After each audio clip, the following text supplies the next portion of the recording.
வணக்கம். அறிவுகள் சம்பந்தமான விடயங்கள் சம்பந்தமாக சில கருத்துக்கள் தெரிவிக்கப்படுகின்றன. அது சம்பந்தமாக தெளிவுபடுத்த வேண்டிய தேவை கட்டாயம் கட்சி தலைவர் என்ற முறையில் எனக்கு இருக்கிறது.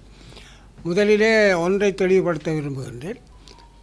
கிளிநொச்சி மாவட்ட விடயங்களிலே சில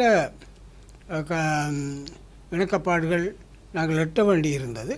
அந்த இணக்கப்பாட்டை ஆரம்ப காலத்தில் குறிப்பாக வேட்புமனு தாக்கலில் இருந்து நானே கையாண்டு கிளிநொச்சி மன்னார் என்று இல்லாமல் அலைஞ்சு இரவு திரிஞ்சு செய்தவன் நான் தான். இப்பொழுதும் தேர்தல் முடிந்து பாராளுமன்ற உறுப்பினர் ஸ்ரீதரன் கிளிநொச்சி மாவட்ட கிளையினுடைய தீர்மானம் என்று சொல்லி 2 கரைச்சி பிரதேச சபைக்கும் மற்ற தெரிவுகளை சமர்ப்பித்திருந்தார்.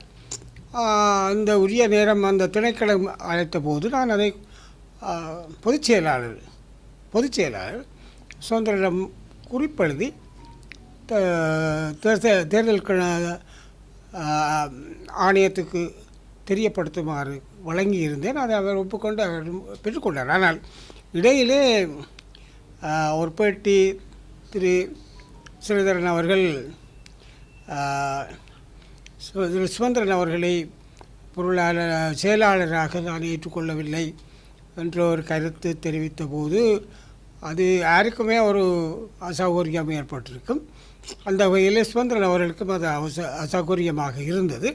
ஆகவே அவர் என்னோடு தொடர்பு கொண்டு இவ்வாறு கட்சித்தல பொதுச் செயலாளராக இருக்கிறதை அங்கீகரிக்கவில்லை என்று எப்பொழுது நான் கையெழுத்து வைக்க முடியும் என்று என்னுடைய கேட்டார்கள். அதற்கிடையிலே அவர் அது சம்பந்தமான தலைமைக்கு பிரேரிக்கப்பட்ட இருவரோடும் பேசி அந்த மாவட்ட செயலாளரும் பேசியிருந்தார். நான் பேச சொன்னேன், நீங்கள் பேசுங்கள்னு சொன்னேன். ஆனால் அதுக்கு பிறகு அவருக்கு நான் சொன்னேன், கட்சியினுடைய செயலாளர் சுதந்திரன் தான். ஆக எங்களுக்கு ஒரு பொறுப்பு இருக்குது. நீங்கள் அதை அவர்கள் சொல்வதெல்லாம் சொல்லி கதைத்த பிறகு ஒப்பமிட்டு தயவு செய்து கையளியுங்கள் என்று கேட்டிருந்தேன். அதன்படி நேற்றைய தினம் நேஷனல் செக்ரட்டேரியட் என்ற தேர்தல் திணைக்களத்துக்கு தேசிய அலுவலகத்தில் அவர்களுடைய முன்மொழிவை கையெழுத்திருக்கிறார். இதில் ஏதோ சுதந்திரன் அவர்கள் எதிர்த்தாக கேட்டார் வச்சாரன்னு இல்லை, அவரோட கேட்டோன்னே கையெழுத்து வச்சேன்னு நினைக்கிறது இல்லை. அது நாங்கள் பேசி ஒவ்வொரு கட்டத்திலும் சுதந்திரன் என்னோடு தொடர்பில் இருந்தார். நான் எந்த வகையிலும் இதில் இக்கட்டு ஏற்படக்கூடாது என்பதில் நான் தெளிவாக இருந்தேன். அவரும் அதை ஒத்துழைத்தார், கையெழுத்து வச்சுருக்கேன். இதில் என்ன தெளிவண்டா அவர் தான் பொதுச் செயலாளர். அது மட்டுமல்ல, தலைவரை பொறுத்தவரையிலையும் விதி 9(3) ஏன்னா தலைவர் பதவி வெற்றிடமானால் உபத்தலைவர் ஒருவரை எஞ்சிய காலத்துக்கு தலைவராக பணியாற்றுமாறு மத்திய செயற்குழு நியமிக்கும். இது மத்திய செயற்குழுவுடைய அதிகாரம். இது பொதுச்சபையாக வர வேண்டும். இந்த ஜாப்பில் எந்த இடத்துலையும் கிடையாது. ஆனால் இதில் பொதுச் செயலாளர் 11 நாங்கள் 2 பேரும் போடுறதுக்கு இப்போ காரணங்கள் இருக்குது.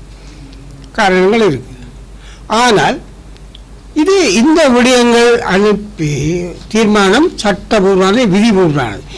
இது தேர்தல் ஆணையத்துக்கு அனுப்பப்பட்டு தேர்தல் ஆணையம் அதனுடைய கடிதம்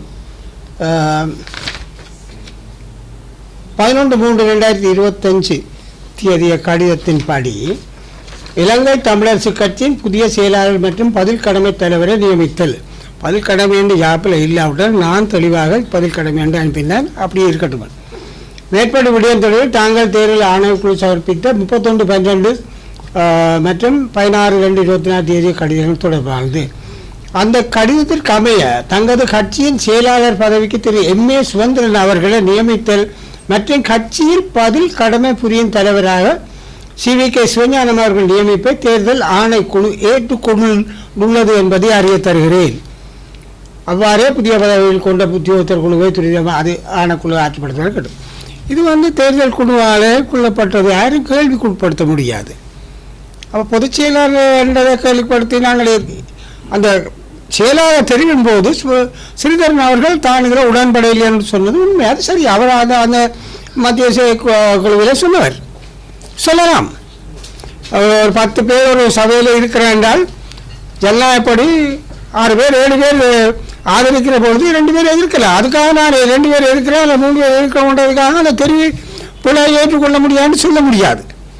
அது அந்த தெரிவு, அந்த நியமனம் சட்டபூர்வமானது என்பதை கேள்விக்குட்படுத்தப்பட முடியாது என்பதையும் நான் சொல்லி வைக்க விரும்புகிறேன். இந்த மக்கள் ஒரு மயக்கம் இருக்க பார்க்கிறது. பல பேர் என்ன கேட்டார்கள், இல்லை எல்லாமே ஜாப்பின்படியும் ஏற்பாடு விதிகளின்படியும் ஆணைக்குழுவின் அங்கீகாரத்தின் படியும் தான் இந்த நியமனங்கள் நடைபெறுகிறது.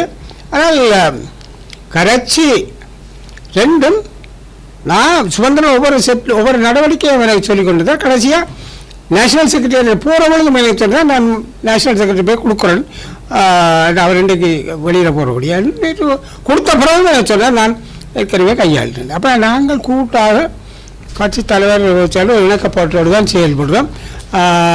அவர் சும்மா கேட்டு போட்டு காய்ச்சி போட்டு கையெழுத்து வச்சாலும் இல்லை, அது அப்படி நீங்கள் வச்சு அனுப்புகிறதான் பொருத்தமானதுன்னு சொன்னது நான் ஏற்கனவே பல விஷயங்கள் அவ்வாறு தான் கையாண்டிருக்கிறேன். அந்த விஷயத்தை மக்களுக்கும் ஊடகங்களுக்கும் ஊடகங்களும் சிலதுகள் இப்படி லைட்டை இப்படி மறைச்சா சிவஞானத்தை மறைக்கலாம்னு நினைக்கிறதும் இருக்குது. அதை பற்றி கவலை கிடையாது.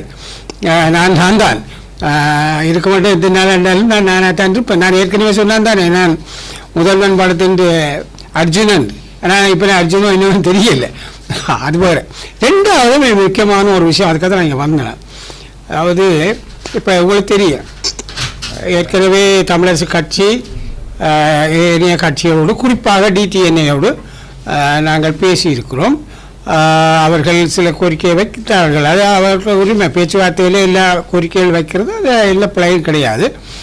நாங்களும் போனால் சில கோரிக்கைகளை வைக்கிறது ஒரு இயல்பானது. அப்போ அதில் அவர்கள் குறிப்பாக யாழ்ப்பாணம் மாவட்டத்தை பொறுத்தவரையில் தங்களுக்கும் சில சபைகளை நிர்வாகம் தந்தால் பொருத்தமாக இருக்கும் என்று கேட்டார்கள். குறிப்பாக அந்த 3 சபைகள் மானிப்பாய், வலிகிழக்கு மற்றும் சபகச்சேரி.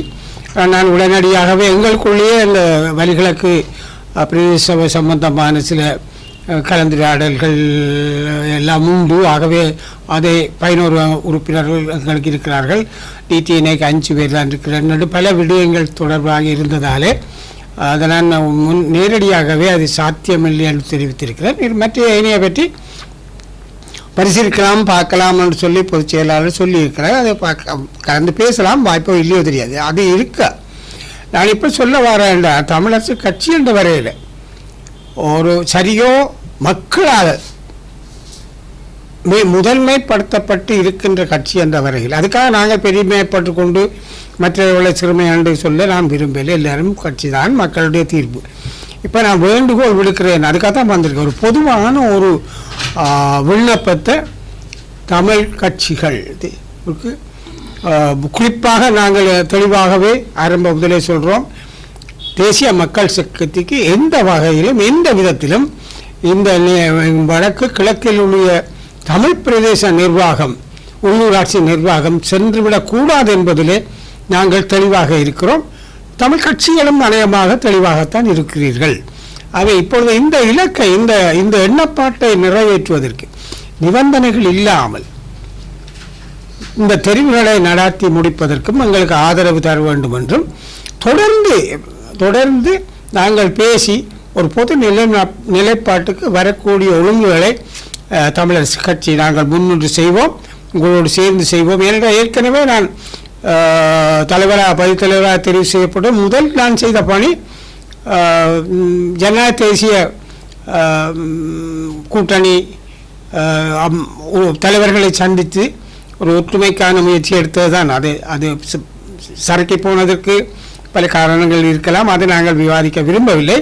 அவை எல்லாரும், நான் எந்த கட்சி என்று பேர் சொல்லல, தமிழ் தேசியத்தை நேசிக்கிற கட்சிகள், தமிழை நேசிக்கிற கட்சிகள், இனத்தை நேசிக்கிற கட்சிகள், இனம் தனித்து நிற்க வேண்டும் என்று நினைக்கிற கட்சிகள் இங்கே எல்லாரும் இருக்கிறார்கள் தேசிய கட்சியை விட. ஆகவே எங்களுடைய பணிவான வேண்டுகோள், தயவு செய்து வேறுபாடுகள் எல்லாம் இருக்கலாம், அல்லது சில இடங்களில் சில கோரிக்கைகள் இருக்கலாம்.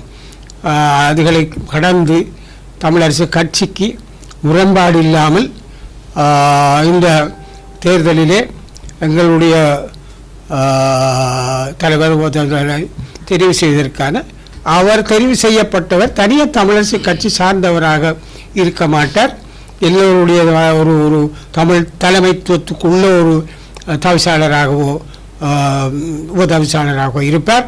அவ்வாறான ஏற்பாடு நாங்கள் செய்வதற்கு ஒத்துழைக்குமாறு பகிரங்கமாக வேண்டுகோள் விடுப்பதுதான் இன்றைய என்னுடைய சந்திப்பின் அடிப்படை நோக்கம். நன்றி.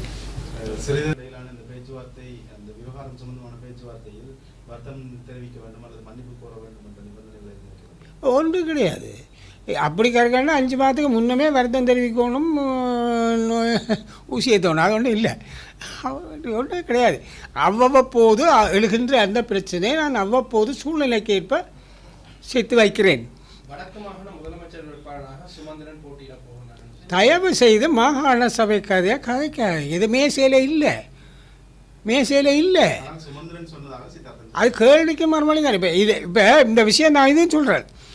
சுதந்திரன் இந்த பிரச்சனை வந்தபொழுது, கரைச்சி பிரச்சனை வந்தபொழுது நான் சரிதானே கேட்டேன். அப்போ அந்த பேட்டி வரையில, அது ப்ரொமோ தான் வந்தது. அப்போ நான் என்ன எப்படி சொன்னேன், அவர் சொன்னேன், அண்ணன் அது கேள்விக்கு மறுமொழி, கேள்விக்கு தானே மறுமொழி சொல்லலாம். அதோட நான் விட்டுட்டேன். ஆனால் இப்போ நான் இன்னும் சரியாக பார்க்கல.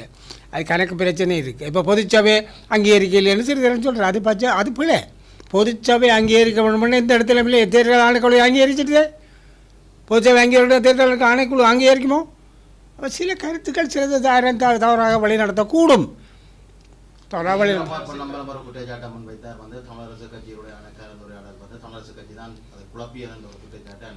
அவர் அப்படியே சொல்லிக் கொண்டிருந்தால் நான் ஒன்றும் செய்யலாது. ஒரு காலமும் நாங்கள் குழப்பவே இல்லை. 7 பேர் நியமித்தது உண்டு. அந்த புது யாப்பு அவர்கள் அரசாங்கம் முன் வைக்கட்டும், பேசுவோம் என்று தான் சொன்னதே தவிர இப்போ ஒன்றுமில்லாத ஒன்றுக்கு வழி காட்டுறது. இப்போ நீங்கள் பட்டுக்கோட்டைக்கு போகிற வழியை கோட்டை பார்க்க பிரச்சனை மாதிரி இருக்கிறது. அது மேசைக்கு வரட்டும், பேசலாம். நான் இப்போ பேச தயார், கூட்டாக பேச தயார். எப்போ தேசிய மக்கள் சக்தி ஒரு அரசியல் நாப்பை முன்வைத்தால் அல்லது முன்வைக்கிற முயற்சி எடுத்தால் அப்பொழுது நாங்கள் கூட்டாக பேச தயார்னு தானே நாங்கள் சொல்லியிருக்கோம். ஒரு காலம் அவர் திருப்பி சொல்கிறாரு சில விஷயங்கள். அப்படித்தானே சொன்ன உண்மையாக வந்திருந்தாலே. அப்படி இல்லை. நான் தெளிவாக பொறுப்போடு சொல்கிறேன் எந்த சந்தர்ப்பத்திலும். ஆனால் அவர்கள் சில நேரம் முந்தைய யாப்பு போடுறாரு. அப்படி பார்த்தா நாங்கள் கொடுத்த யாப்பு இருக்குது. வடக்கு மாகாண சபை வேகமனதாக தயாரித்து முன்னளித்த யாப்பு எங்கள்கிட்ட இப்போ இருக்குது. அதன் அடிப்படையிலேயே நாங்கள் செய்யலாம் தானே. நாங்கள் அது பற்றி பேசலை. அது வருகிற பொழுது பேசலாம். அவர்கள் அரசாங்கம் அதுக்கு வரட்டும். அரசாங்கம் இன்னும் ஜாப்பு செய்யுமோ தெரியாது, அது இன்னும் தெளிவில்லை. அது வர பொழுது பேசலாம். முறைக்கின்றது உண்மையான தவறான கருத்து வெளியிடன்னு தான் நான் நினைக்கிறேன். அப்படியான எண்ணப்பாடே எங்களுக்கு இல்லை. அது இல்லை, கடைசி வரையும் இல்லை. தமிழரசு கட்சி வாக்காளர்களுக்கு மதுபானம் கொடுத்தவர்களுக்கு தான் தெரியும். இப்போ சில விஷயங்கள் இருக்குது, சாட்சியம் இல்லாத விஷயம் தானே. கொடுத்தவர்களுக்கு கொடுத்தது தெரியும், வாங்கினவருக்கு வாங்கினது தெரியும். எந்த கட்சி கொடுக்கல, அது கொடுத்து பழக்கப்பட்டவன் கொடுப்பினோம். அது எனக்கு தெரியாது யாருன்னு. நாங்கள் கொடுக்கல, எங்களோட கட்சி கொடுக்கல, அவ்வளோதான் நான் சொல்லலாம். இல்லை இருக்கண்டா அடுதில் கொடுத்தேன்னு சொல்லிட்டு ஆளை வச்சு கொடுக்கக்கூடிய ஆக்கள் இவர் தான் தமிழர்னு சொல்லக்கூடிய ஆக்கள் அதுவும் இருக்குது, எனக்கு தெரியும். அதே அப்படி இல்லை, நாங்கள் கொடுக்கல. அது ஏதோ இப்போ டிமாண்ட் நோட்டீஸ் போயிட்டு தானே. சரி, தேசிய மக்கள் கருதான்னு சொல்கிறான்டா, நீயும் சொல்கிறான்டா, உனக்கு அவனுக்கு என்ன வித்தியாசம்? அவனோட சேர்ந்து நிற்கலாம். ஏன் இங்கே சைக்கிளோட மாநகர சபையுடைய மேயர் வேட்பாளராக பெண் ஒருவரை தாங்கள் நியமிப்பதற்கான முயற்சிகள் எனக்கு என்ன தெரியும். இந்த முடிவெடுக்கிறது நான் சுதந்திரம் என்று தான் நான் நினைக்கிறேன். எனக்கு தெரியாமே நான் என்னோட முன்மொழிகிறது. நான் மாகாண சபை தேர்தலை பற்றி தவிர்த்து கைக்காய்க்க. ஏன்னா எனக்குள்ள இது வருமோன்ற டவுட் இருக்கு எனக்கு. வந்தாலே இந்த வருஷம் நிச்சயமாக வராது. இந்த வருஷம் நிச்சயமாக மாகாண சபை தேர்தல் வராது. ஏன்னா பட்ஜெட்டில் அதுக்கான ஒதுக்கீடு இல்லை. சரிதானே. அவன் ஏற்கனவே அன்புகுமார் சாருக்கு ஒரு கருத்து சொல்லியிருக்கு, அது நியாயமான கருத்து.